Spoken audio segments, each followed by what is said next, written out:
네, 화목한 큐티에 오신 여러분들 환영합니다.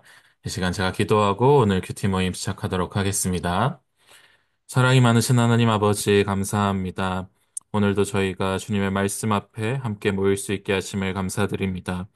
이 시간 우리의 생각과 우리의 마음을 조용히 가라앉혀 주시옵시고 이 시간 주어지는 말씀을 통하여서 하나님의 음성을 듣게 하여 주시옵소서. 감사드리며 예수님의 이름으로 기도하옵나이다. 아멘. 네, 오늘은 창세기 42장 18절부터 25절 말씀으로 큐티를 진행하도록 하겠습니다.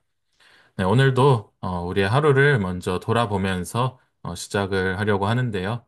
오늘 우리에게 어떤 일들이 일어났는지 한번 살펴보고 또 내 마음은 어떠했는지, 내 내면의 상태는 어떠했는지도 생각해보고 마지막으로 하나님과의 관계, 우리의 영적 상황은 어떠했는지 오늘 하루를 우리 한번 쭉 돌아보면서 오늘 큐티를 시작하도록 하겠습니다.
네, 오늘 하루를 한번 다 정리를 해보셨나요?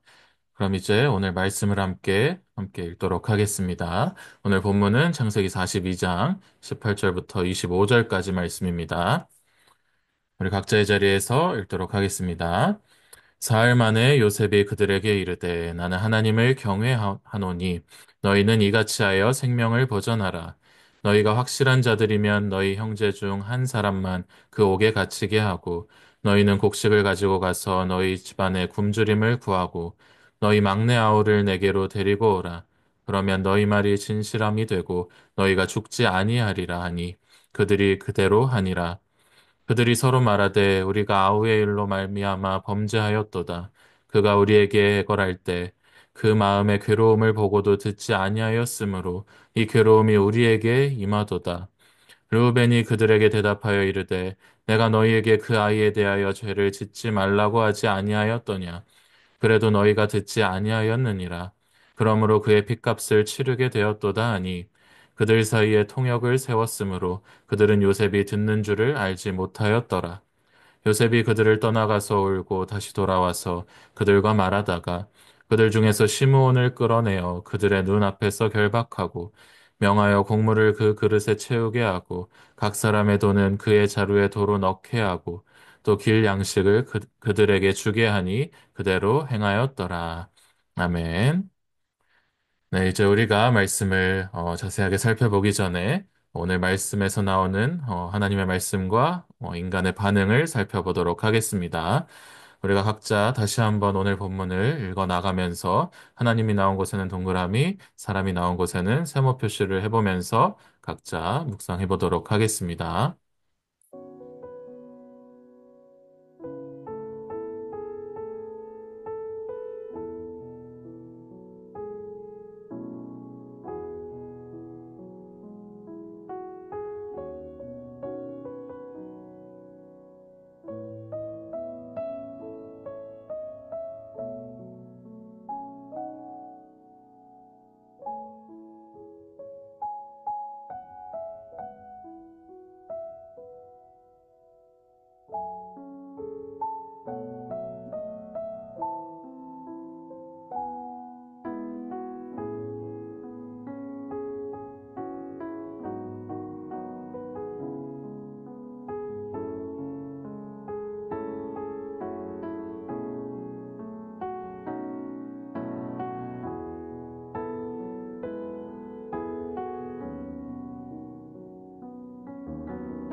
네, 다 해보셨나요? 그럼 이제 우리가 함께 말씀을 자세히 살펴보도록 하겠습니다.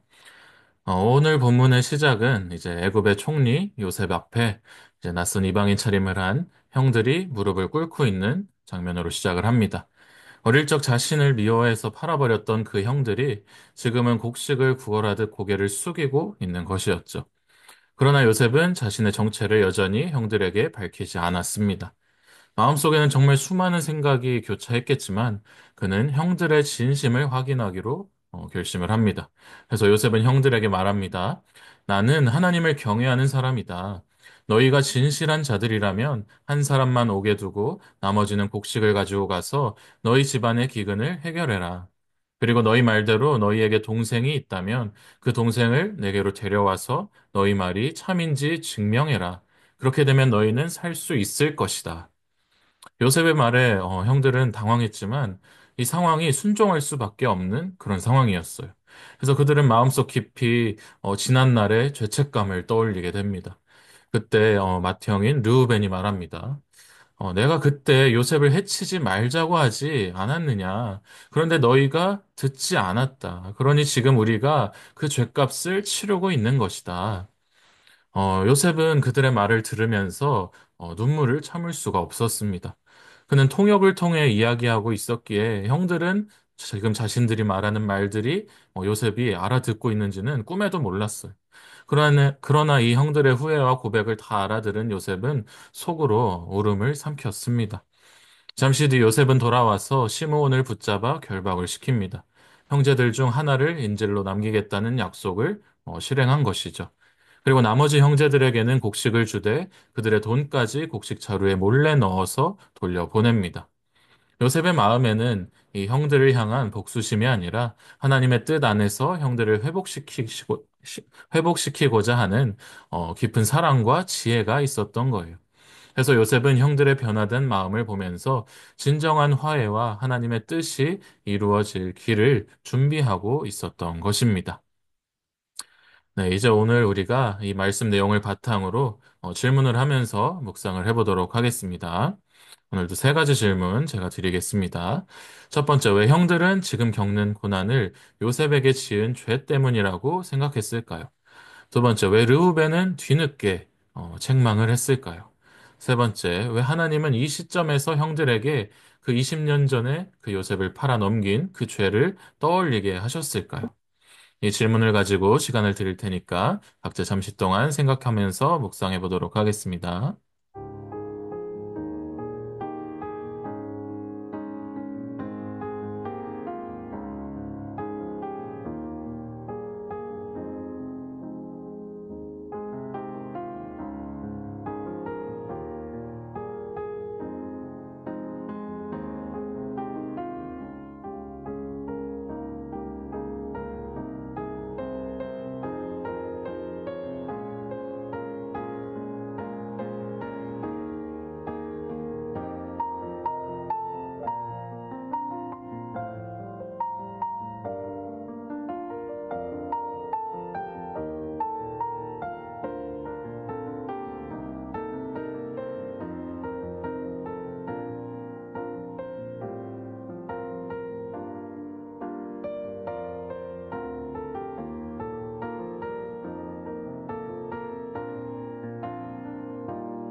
네, 이제 우리가 이 세 가지 질문을 같이 함께 살펴보도록 하겠습니다. 첫 번째, 왜 형들은 지금 겪는 고난을 요셉에게 지은 죄 때문이라고 생각했을까요?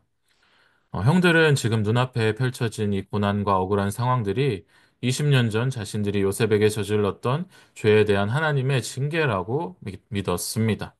요셉이 아직 정체를 밝히지도 않았고 직접적으로 그 죄를 지적하지도 않았지만 형들은 본능적으로 과거의 잘못을 떠올리게 된 거예요.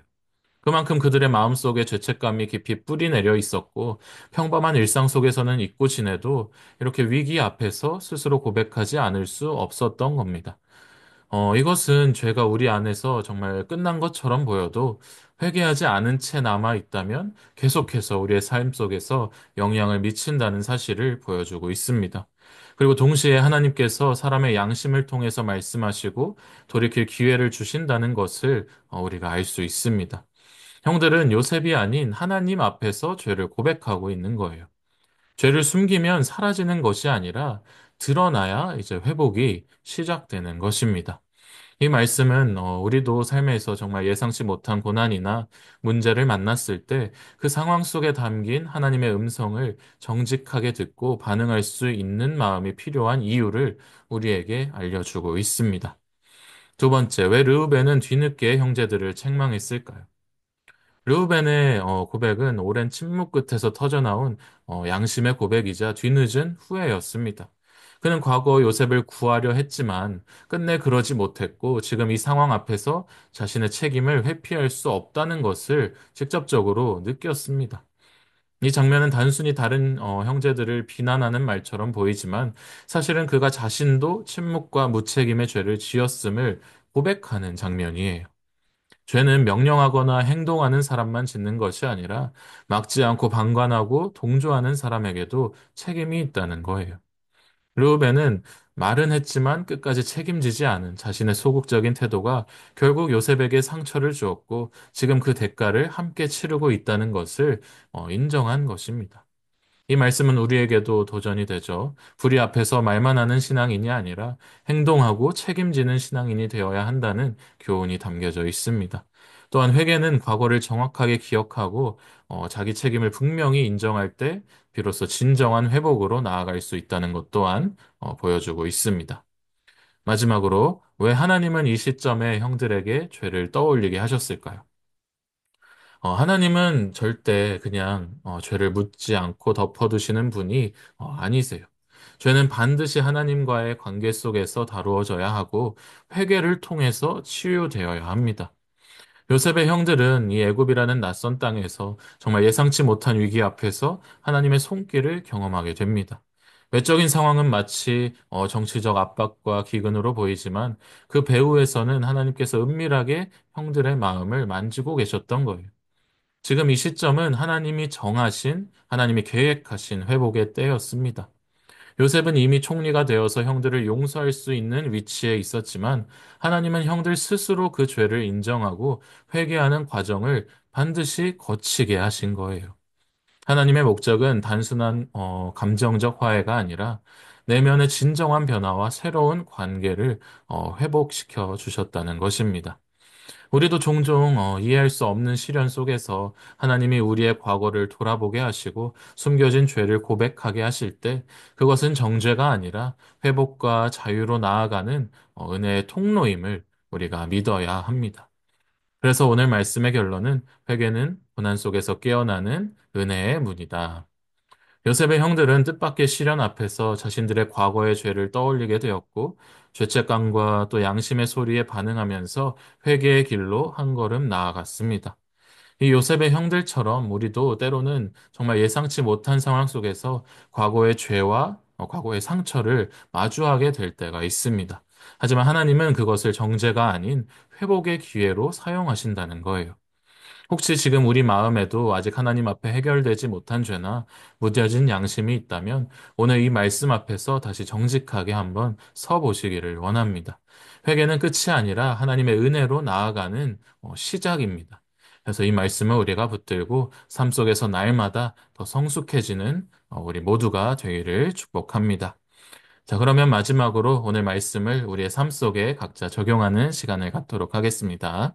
오늘 말씀을 통해서 하나님께서 나에게 원하시는 것은 무엇인지, 나에게 말씀하신 것은 무엇인지 잘 생각해 보면서 각자 적용해 보도록 하겠습니다.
기도하겠습니다. 하나님 아버지, 요셉처럼 하나님의 뜻을 따라 정말 인내하고 우리 안의 죄를 정직하게 마주하며 회복의 길을 걷게 하여 주시옵소서. 정말 삶의 어려운 속에서도 하나님께서 역사하고 계심을 저희가 믿게 하시고 모든 만남과 모든 시간 속에 하나님의 계획이 있음을 기억하게 하여 주시옵소서. 우리의 마음과 관계를 새롭게 하실 주님을 기대합니다. 감사드리며 예수님의 이름으로 기도하옵나이다. 아멘. 네. 이것으로 오늘 큐티 모임을 마치고요. 이 시간 화면을 켜실 수 있는 분들은 화면을 한번 켜주시고, 우리 다 같이 한번 사진 찍고 마무리하도록 하겠습니다.